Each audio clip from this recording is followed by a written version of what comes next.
We had talked about trying surfing for years. Every time we came to Costa Rica, we'd say, this time we'll do it, and somehow every time something got in the way. But during this trip, we decided not to postpone it again. Some friends who stayed at our house had taken a lesson and could not stop talking about how great it was. The instructors are amazing, they said, and that's all we needed to hear. We left early and drove south along the peninsula, eating breakfast on the road, still half asleep but excited. And when we arrived, we changed into a surf clothes. I ended up borrowing my husband's shorts because I was convinced my bikini would not survive the waves. On the beach, we had a very detailed lesson. They figured out our dominant leg. We both are goofy, apparently.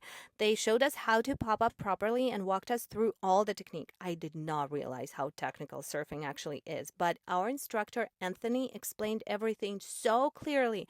It made all the difference in the world. And still, I was sure I would not be able to do it. I had complete faith in my husband, though. 700%. Years of working on metal roofs definitely build balance and stamina. And I was certain he'd be up on the board in no time. We switched beaches because the first one did not have strong enough waves, and then it was time to get into the water. One of the hardest parts for me was paddling out against the waves. It takes much more strength than it looks.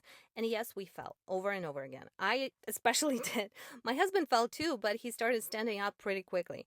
Every time we wiped out, Anthony would give us a small adjustment. Move your feet, shift your weight, look forward, and slowly, wave by wave, it started to click.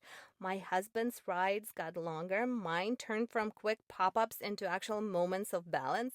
And then he had his longest ride from the very start of the wave all the way to the shore. I was cheering like crazy, and not long after, I managed to do the same. That feeling when you're standing on board and gliding with a wave instead of fighting it, it's something I cannot really put into words. We truly recommend Cacao Surf Matapalo surfing lessons. I'll leave their details in the description below.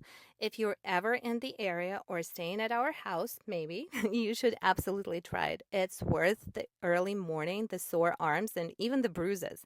And what made it even more special is that this lesson happened to fall on Valentine's Day. It turned out to be the most perfect kind of date, the kind that leaves you tired, salty, happy, and a little proud of ourselves. We'll definitely be back.